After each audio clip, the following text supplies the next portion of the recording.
Kolkata rape and murder case में एक बड़ी जानकारी सामने आ रही है। उसमें मुख्य आरोपी संजय राय का पॉलीग्राफिक टेस्ट कंप्लीट हो गया है। प्रेसिडेंसी जेल में ही उसका पॉलीग्राफिक टेस्ट सीबीआई की टीम ने आज किया है। उसका शनिवार को किया जाना था, लेकिन किन्हीं कारणों से टल गया था। कल संदीप घोष का पॉलीग्राफिक टेस्ट हुआ था और अभी इसमें जितने लोग इससे जुड़े हुए हैं उन सबका एक एक करके सीबीआई पॉलीग्राफिक टेस्ट करा करके यह जानने का प्रयास कर रही है कि ये लोगों के जो बयानों में विरोधाभास आ रहा है, इसके पीछे कौन सच बोल रहा है, कौन झूठ बोल रहा है। हालांकि कोर्ट में पॉलीग्राफिक टेस्ट की रिपोर्ट एडमिसेबल नहीं मानी जाती है, लेकिन इससे कड़ियों को जोड़ने में निश्चित रूप से काफ़ी मदद मिलेगी सीबीआई को और इससे काफ़ी हद तक केस की उस दिन की क्या सिचुएशन थी उस पर प्रकाश डाला जा सकेगा। सीबीआई लगातार इस पे प्रयास कर रही है और संदीप घोष जो कि इसके पूर्व प्राचार्य भी थे आरजीकर मेडिकल कॉलेज के,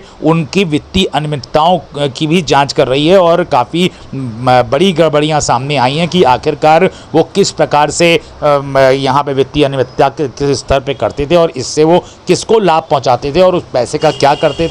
इस सब विषय में सीबीआई लगातार ताबड़तोड़ छापेमारी कर रही है, जिसमें देवाशीष नामक व्यक्ति का भी पॉलीग्राफिक टेस्ट कराया गया है और संदीप घोष के साथ साथ और इसके साथ ही साथ उस दिन जब लेडी डॉक्टर के साथ रेप और मर्डर का इतना दुखद कांड हुआ था, उस वक्त वहाँ पे उनके साथ ड्यूटी डॉक्टर्स जो थे वो सब जांच के दायरे में हैं और जो लोग वहाँ पे मौजूद थे वो भी सब के सब जांच के दायरे में हैं। और पुलिस सीबीआई लगातार इस बात के लिए प्रयासरत है कि आखिरकार मेन मुलजिम कौन है। अगर पॉलीग्राफिक टेस्ट में ये आता है जैसे कि संजय राय बराबर ये कहते आ रहा है कि उसको फंसाया जा रहा है जबरन, अगर पॉलीग्राफिक टेस्ट में ये निकल के आता है कि वो इस बात को सच बोल रहा है, तो फिर आखिरकार कौन था जिसने इतनी बड़ी दरिंदगी को अंजाम दिया और उसके साथ साथ कौन कौन लोग थे उसके साथ, ये अपने आप में बहुत बड़ा सब्जेक्ट होगा जानने के लिए। और बिल्कुल एक आध दिन में इस बात का खुलासा हो जाएगा, क्योंकि अभी सीबीआई की टीम ने पॉलीग्राफिक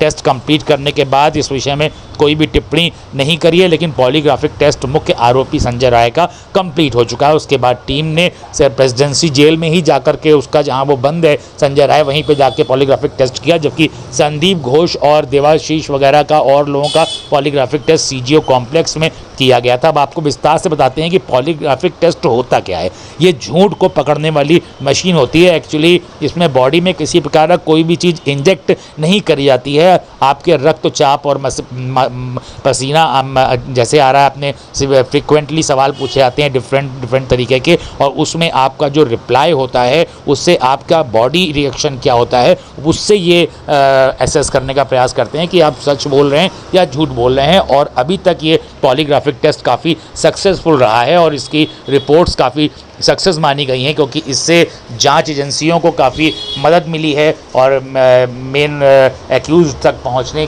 के लिए, क्योंकि पूरे देश में धरना प्रदर्शन इस वक्त हो रहे हैं इस मामले को लेकर के। और प्रधानमंत्री मोदी ने भी कहा है कि महिलाओं के खिलाफ अपराध बिल्कुल नहीं बर्दाश्त किया जाएगा और महिलाओं के खिलाफ अपराध करने वाले लोग और इनकी मदद करने वाले लोग, दोनों लोग बचने नहीं चाहिए और बहुत बड़े राज खुलने की संभावनाएं हैं। आपको एक और बात क्लियर करते चलें कि आरजीकर मामले में गिरफ्तार कोलकाता पुलिस के सिविक वॉलंटियर संजय राय का आज कंप्लीट हो गया है पॉलीग्राफिक टेस्ट। आपको यह भी बताते चलें कि संजय राय के पॉलीग्राफिक टेस्ट में कई महत्वपूर्ण तथ्य निकल करके सामने आए हैं। अधिकारियों ने आज यह बताया है संडे को कि कोलकाता में सीबीआई के कार्यालय में 2 और लोगों का पॉलीग्राफिक टेस्ट किया जाएगा। उन्होंने यह भी बताया कि शनिवार को अस्पताल के पूर्व प्राचार्य संदीप घोष समेत 4 लोगों का पॉलीग्राफिक टेस्ट किया गया था। उन्होंने यह भी बताया कि दिल्ली की केंद्रीय फॉरेंसिक विज्ञान प्रयोगशाला CFSL के पॉलीग्राफिक विशेषज्ञों का दल जांच करने के लिए आ गया है कोलकाता दिल्ली से, और अब जांचें सबकी होंगी लगातार जो शक के दायरे में है। आपको बताते चलें कि सीबीआई ने शुक्रवार को ही सियालदे कोर्ट में इस मामले में 7 लोगों की पॉलीग्राफिक जांच की इजाज़त मांगी थी। कई बयानों से जांचकर्ता संतुष्ट नहीं थे। सूत्रों के मुताबिक कई लोग अपने बयान लगातार बदल रहे थे, इसलिए सीबीआई की ओर से पॉलीग्राफिक टेस्ट का अनुरोध किया गया था।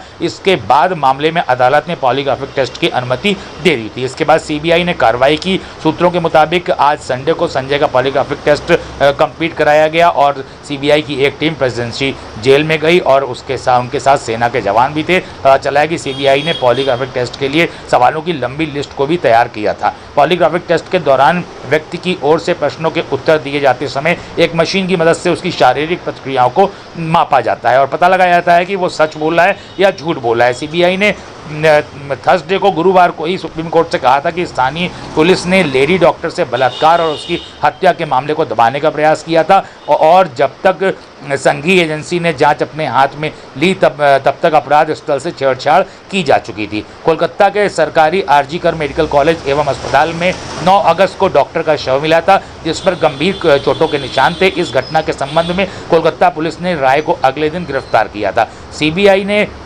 देश भर में चल रहे व्यापक विरोध प्रदर्शन के बाद कोलकाता हाईकोर्ट ने 13 अगस्त को इस मामले की जांच सीबीआई को सौंप दी थी और इसके अगले दिन ही सीबीआई ने कोलकाता पुलिस से जांच अपने हाथ में ले ली थी। अब देखना यह है कि पॉलीग्राफिक टेस्ट को अपने आप में काफ़ी खासा महत्वपूर्ण माना जा रहा है। पॉलीग्राफिक टेस्ट से किस हद तक सफलता मिलती है सीबीआई को और क्या रिजल्ट आते हैं। हालांकि आज भी डिनाई करता रहा संजय राय आरोपों को, लेकिन सीबीआई का जो पॉलीग्राफिक टेस्ट था उसकी बात पॉलीग्राफिक टेस्ट में वो सच बोलता हुआ पाया गया या झूठ बोलता हुआ पाया गया, ये अपने आप में एक बड़ा सवाल है। और उसके साथ इस दरिंदगी में कौन कौन शामिल थे इसको भी समझने वाली बात है और क्योंकि आरोपियों की तह तक जाने की ज़रूरत है। और इसके साथ ही साथ संदीप घोष जो कि पूर्व प्राचार्य हैं आरजी कर मेडिकल कॉलेज के, उनकी भारी वित्तीय अनियमितताओं की भी जांच सीबीआई साथ ही साथ कर रही है और पूरे देश को इस मामले में एक बड़े खुलासे का है इंतजार।